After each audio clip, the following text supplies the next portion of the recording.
창세기 4장 8절에서 15절 말씀입니다.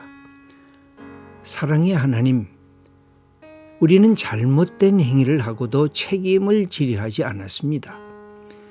시기와 질투로 살인 같은 악한 행위를 저질렀어도 시치미를 때려 했습니다. 후회가 아니라 회개하는 복된 마음을 우리에게 주옵소서. 아멘.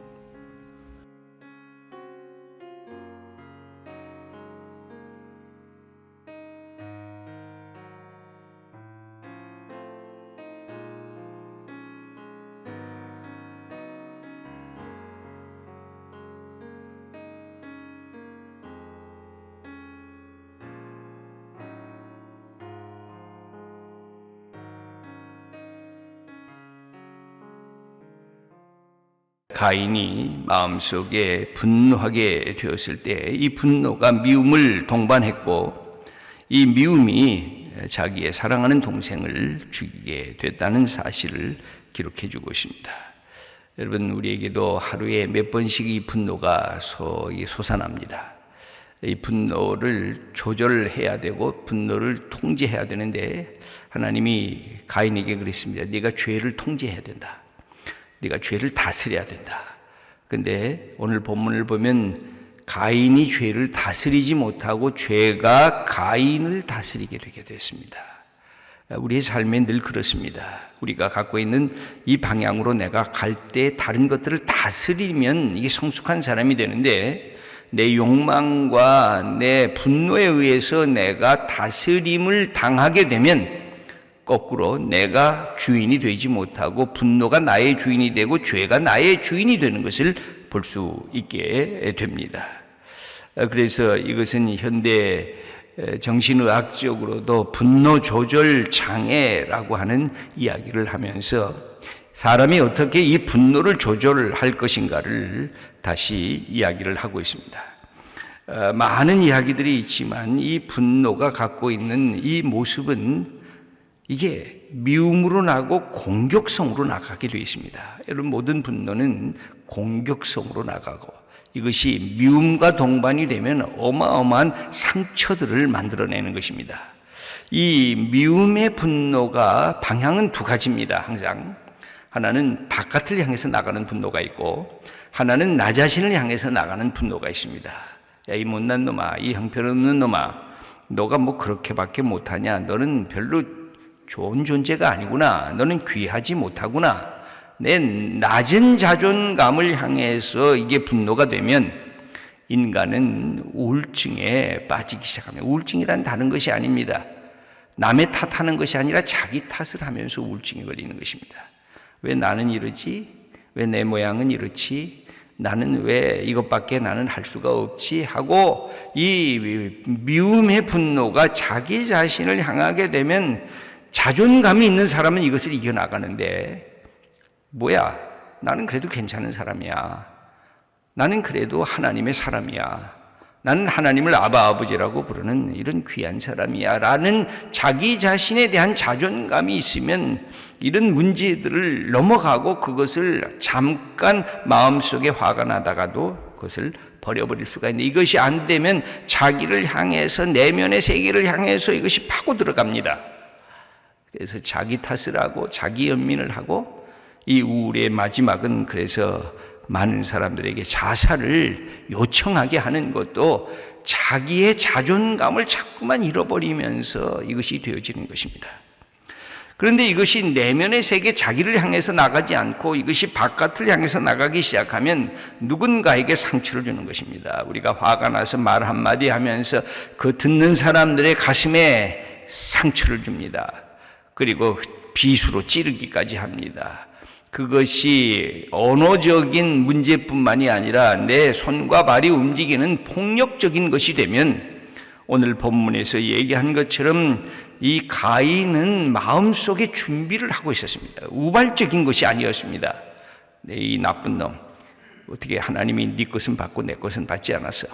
너는 내 동생 아니야. 너는 나보다 못난 놈인데 어떻게 나보다 잘난 척해? 이 모든 것들이 그의 마음속에 이렇게 쌓여지기 시작했습니다.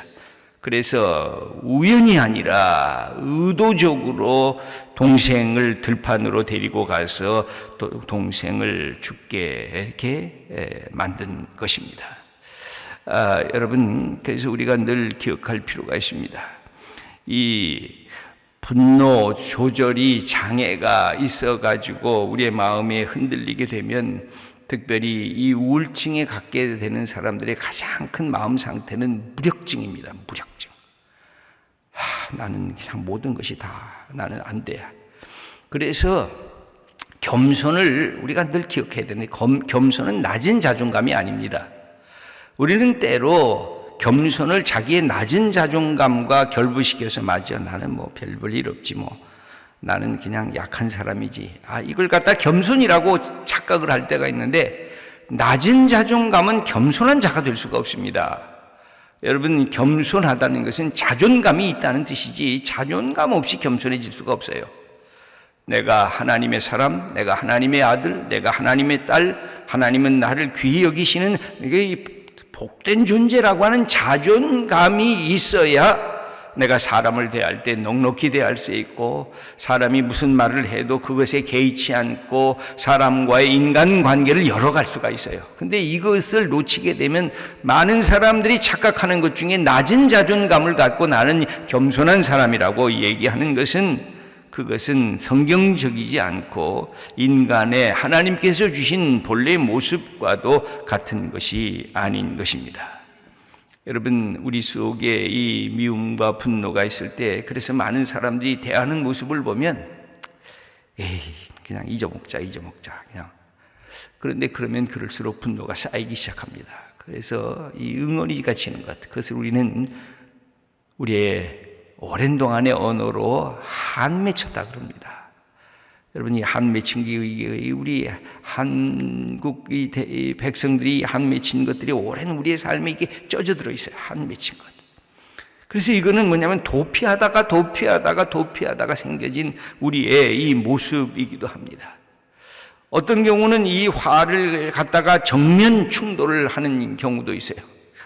그러다가 내가 무너지면 낮은 자존감으로 빠지고, 내가 이기면 남에게 상처를 주는데 마음의 상처도 주고 외적인 상처도 주는 것으로 나가게 됩니다.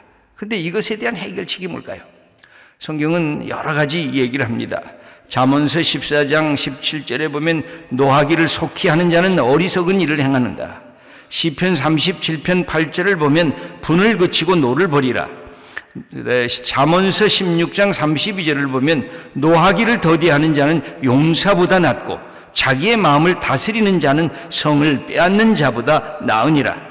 잠언서 19장 11절을 보면, 노하기를 더디하는 것이 사람의 슬기요 허물을 용서하는 것이 자기의 영광이니라. 이렇게 기록이 되어 있습니다. 여러분, 그래서 우리의 삶의 분노가 도달할 때 내가 분노를 다스리는지, 분노가 나를 지배하고 있는지를 제일 먼저 주인이 도대체 누구인가를 확인하셔야 돼요. 그 다음에 모든 분노는 치유가 뭘까요? 치료제가 뭘까요? 그것은 사랑이에요. 사랑이 넘치면 분노가 치유가 돼요.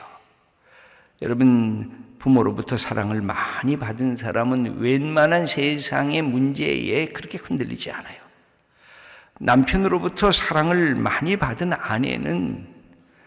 아내로부터 사랑을 많이 받은 남편은 세상의 유혹에 그렇게 빨리 빠져들지를 않아요. 그런데 이 사랑이 우리가 없으니까.